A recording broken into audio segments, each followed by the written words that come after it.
Good afternoon, students. Sit down. তোমরা আগেই সবাই গ্রামারের নাউন সম্পর্কে জানো, তাই তো? কারণ তোমরা ক্লাস 1 এ পড়ে এসেছো নাউন কাকে বলে। নাউন কাকে বলে?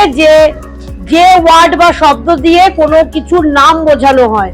অর্থাৎ এই পৃথিবীতে যা কিছু রয়েছে প্রত্যেকেরই তো একটা নাম রয়েছে। মানুষের নাম, প্রাণীদের নাম, দোষের নাম, গুণের নাম, কোনো বস্তুর নাম, পদার্থের নাম, সবকিছুরই নাম আছে। এই নামগুলোকেই বিভিন্ন ভাবে দেখানোর জন্য নাউনকে আবার 5টা ভাগে ভাগ করা হয়েছে। প্রত্যেকটার আলাদা আলাদা ভাবে এই নামগুলোকে বোঝানোর জন্য নাউনকে 5টা ভাগে ভাগ করা হয়েছে। কি কি সেটা? Proper noun, common noun, material noun, collective noun, abstract noun. Noun 5 প্রকার: proper noun, common noun, material noun, collective noun, abstract noun. হয়েছে? তাহলে আজকে আমরা জানবো যে বিভিন্ন প্রকার নাউনের সংজ্ঞা এবং কোনগুলো কোন পর্যায়ের নাউনে পড়ে। এই যে 5টা ভাগ, কারণ অনেক কিছুই তো সবারই তো নাম আছে কিছু না কিছু, তাহলে কোন নামটা কোন শ্রেণীর অনুযায়ী যাবে সেটা আমরা জানবো। Proper noun. প্রপার নাউন বলতে যে নাউন দ্বারা কোনো ব্যক্তি অথবা কোনো স্থানের নাম বোঝায়। স্থান মানে কি? জায়গা। কোনো ব্যক্তির নাম মানে কোনো মানুষের নাম, বিশেষ মানুষের নাম, তোমাদের সকলের যা নাম বোঝাচ্ছে। এবং কোনো স্থানের নাম, কোনো জায়গার নাম, কোনো প্রাণীর নাম, এগুলোকেই কি নাউন বলে? Proper noun. ঠিক আছে? Common noun. কমন নাউন হচ্ছে একটা জাতির, গোটা জাতি। যেমন আমি যদি বলি গরু দুধ দেয়, গরু দুধ দেয়, তাহলে কি যে কোনো একটা গরু দুধ দেয়?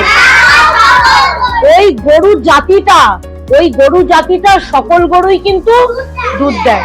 আবার যদি বলি মানুষ মরণশীল, তাহলে আমরা কি একাই মানুষ, কেউ মরণশীল হবে? সব মানুষই মারা যাবে, সব মানুষই মারা যাবে একদিন না একদিন, তাই তো? বাঘ হিংস্র প্রাণী, তাহলে আমি কি শুধু একটা বাঘকে নিশ্চয়ই বলবো না? এই জাতিটা, বাঘ জাতিটার সকল বাঘকেই বলবো যে তারা হিংস্র। তাহলে কমন নাউন কাকে বলছে? যে কোনো একটি জাতিকে, হিন্দুরা দুর্গাপুজো করে, তাহলে হিন্দু জাতির কেউ একজন তো দুর্গাপুজো করে না। কোনো একটি জাতির একজনকে নির্দিষ্ট করে না বুঝিয়ে ওই জাতিটার সকল মানুষকেই বোঝায়, সেটাই হচ্ছে কমন নাউন। আচ্ছা, এবার কি জানবো? Material noun. ম্যাটেরিয়াল নাউন মানে কি? কোনো পদার্থ বা দ্রব্য বা ভারী জিনিস, বা তোমরা ধরো এই জল, দুধ, তেল, এগুলো কি পদার্থ? তো এগুলো কিরকম জিনিস? হালকা জিনিস, পদার্থ, এগুলোকে বলে পদার্থ। দ্রব্য কি? তোমরা এই যে একটা কোনো ভারী বস্তু, এগুলো কোনো ইট, বালি, সিমেন্ট, বা তোমাদের কোনো ধাতু, ভারী ধাতু, লোহা, সোনা, রূপা, এই সমস্ত জিনিসগুলোকে বলা হচ্ছে ম্যাটেরিয়াল। কি বলা হচ্ছে? Material noun. তাহলে যে সমস্ত নাউন দ্বারা আমরা কোনো পদার্থ, দ্রব্য বা কোনো বস্তু সম্পর্কে নাম জানি তাকে বলা হচ্ছে ম্যাটেরিয়াল নাউন। এবার জানবো কি কালেকটিভ নাউন।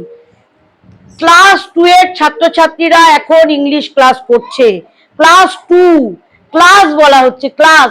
তাহলে নিশ্চয়ই কোনো ক্লাসে একজনকে নিয়ে কোনো ক্লাস হচ্ছে না, গঠন হচ্ছে না, অনেকজনকে নিয়ে একটা ক্লাস হচ্ছে, তাই তো?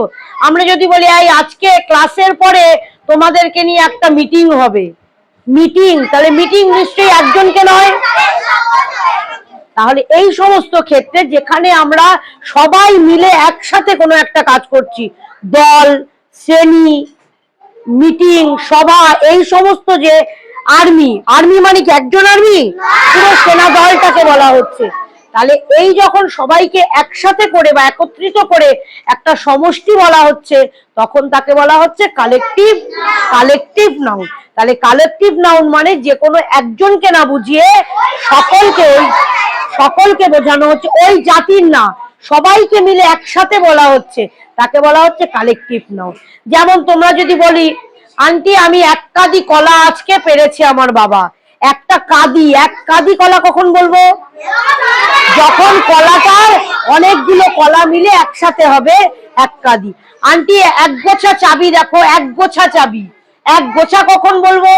যখন অনেকগুলো চাবি একসাথে হবে, সেটা হচ্ছে কালেকটিভ। যখন একজন না হয়ে সবাই মিলে একসাথে থাকবে সেটাকে সমষ্টি বলা হয়। যেমন তোমরা যখন যোগ করো অনেকগুলোকে একসাথে মিলে, তাহলে তো যোগটা হচ্ছে, কোনো সংখ্যার সমষ্টি মিলেই তো যোগ। সেই রকম সবাইকে একসাথে নিয়ে কি হচ্ছে? Collective noun. এবার আসছে অ্যাবস্ট্রাক্ট নাউন। কি বলছে? Abstract noun. অর্থাৎ আমরা যেটা মনের শোক, দুঃখ, কোনো দোষ, গুণ, কোনো অনুভূতি, এই সমস্ত বোঝানো হচ্ছে যে নাউন দ্বারা, তাকে বলা হচ্ছে অ্যাবস্ট্রাক্ট নাউন। অর্থাৎ আমি যদি বলি, আচ্ছা আজ আমার মনে খুব দুঃখ হচ্ছে, বা আমার মনটা আজকে খুব খুশি, সেগুলো কি আমি কোনো জিনিস দিয়ে দেখিয়ে বোঝাতে পারছি? না, আমার সেটা মনে মনেই থেকে যাচ্ছে। প্রিয়ম খুব ভদ্র ছেলে, সেটা কি ও দেখাচ্ছে কি করে? কিছু কি আমরা দেখতে পাচ্ছি?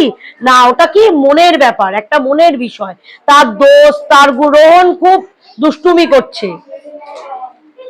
যেগুলো আমাদের মনের থেকে আসে, মনের অনুভূতি, মনের সুখ, দুঃখ, বেদনা, সেইগুলো যে নাউন দ্বারা প্রকাশিত হয় তাকে বলা হয় অ্যাবস্ট্রাক্ট নাউন।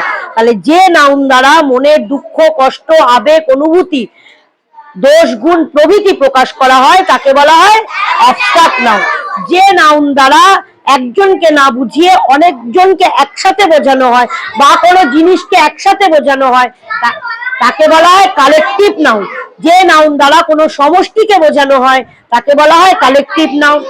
যে নাউন দ্বারা কোনো বস্তু, কোনো দ্রব্য, কোনো পদার্থের নাম বোঝানো হয় তাকে বলা হয় ম্যাটেরিয়াল নাউন। Material noun. যে নাউন দ্বারা একটা জাতির একজনকে না বুঝিয়ে সেই জাতিটার সকলকে বোঝায় তাকে বলা হয় কমন নাউন। যে নাউন দ্বারা কোনো ব্যক্তির নাম বোঝাচ্ছে, বা কোনো স্থানের নাম বোঝাচ্ছে, কোনো প্রাণীর নাম বোঝাচ্ছে, তাকে বলা হয়। হলো তাহলে সবাই কিন্তু 5 প্রকার নাউনের, নাউন মানে তো সবকিছু নিয়েই নাউন, কিন্তু সে কোন নাউন কোন ভাগের মধ্যে পড়ছে, বা কোনটা কোন 5 প্রকার নাউনের কোন নাউনের মধ্যে পড়ছে, তার জন্য আজকে এই ভিডিওটা তোমাদের করে দেখালাম। এর পরের দিন কিন্তু আমরা নানা রকম নাউনের নাম বলে কোনটা কোন নাউনের পর্যায়ে পড়ে সেগুলো কিন্তু তোমাদেরকে বাছতে হবে।